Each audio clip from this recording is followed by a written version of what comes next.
SD Negeri Kedaung Kaliangke 08 dan 03 kita menyaksikan pelaksanaan program PMTAS, penyediaan makanan tambahan anak sekolah. Program ini kita dorong lebih jauh dengan melakukan beberapa terobosan.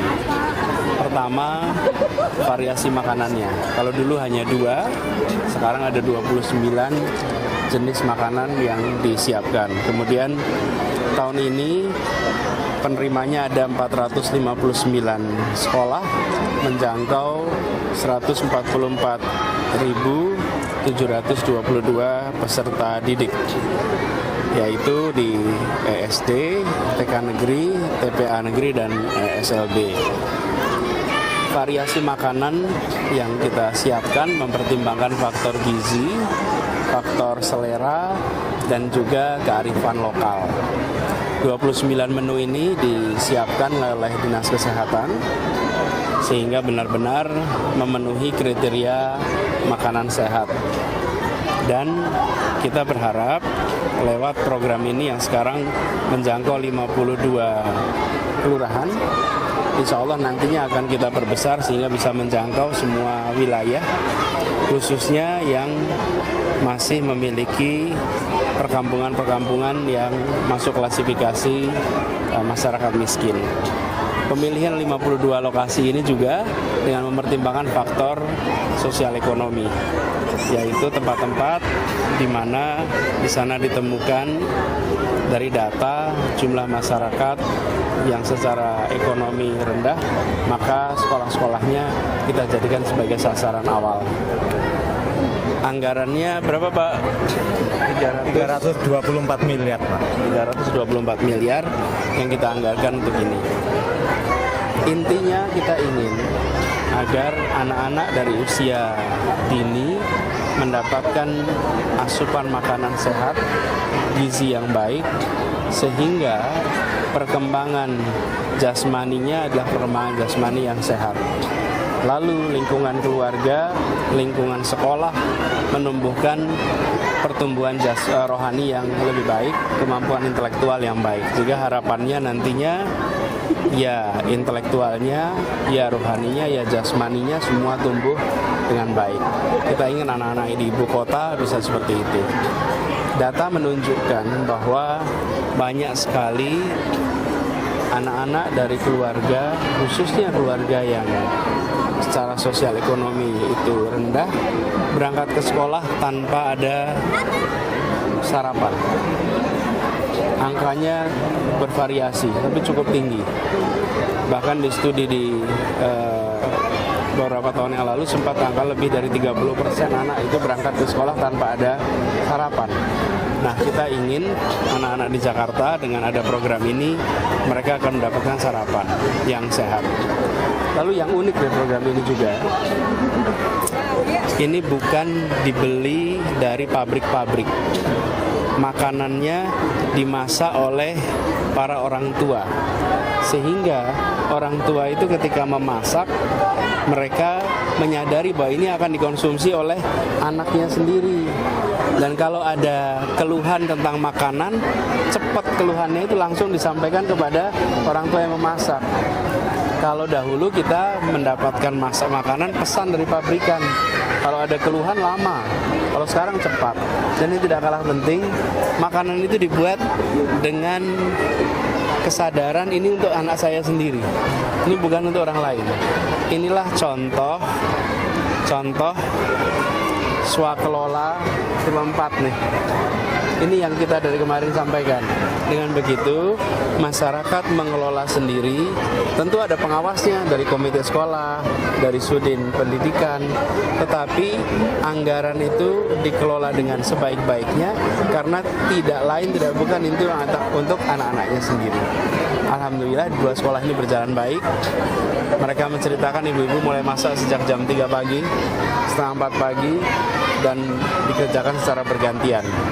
Inilah semangat gotong royong, dan insya Allah anak kita sehat, sekolahnya, pendidikannya bisa baik, insya Allah masa depannya juga baik. Berarti belum di semua sekolah ini Pak program ini atau nanti kita Belum. Baru di saat ini 441 sekolah. Targetnya ada berapa sekolah, Pak? Ya, Targetnya ada berapa sekolah? mudah-mudahan nanti bisa semua pelan-pelan. Tapi untuk ke depannya Pak, atau mungkin tahun depan udah ada pemetaan sekolah baru belum Pak? Nanti maaf saya koreksi, sekolahnya 459 sekolah, kelurahannya 53.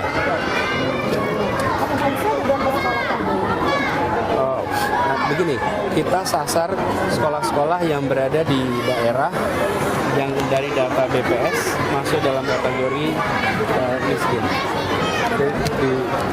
Kalau saya nggak ingat datanya, tapi sekarang kita mulai dari itu. Dan dengan jangkauan itu kita menjangkau anak-anak sejumlah 144.000.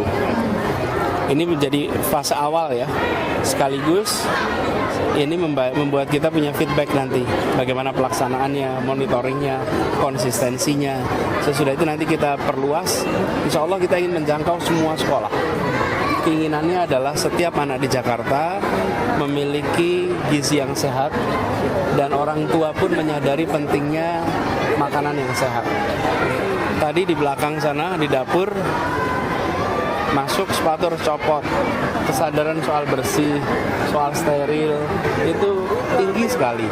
Nah ini sesuatu yang penting untuk kita dorong di masyarakat, karena bagaimanapun pendidikan pertama dan terutama itu di rumah, dan kalau di rumah ada kesadaran soal kebersihan akan baik sekali.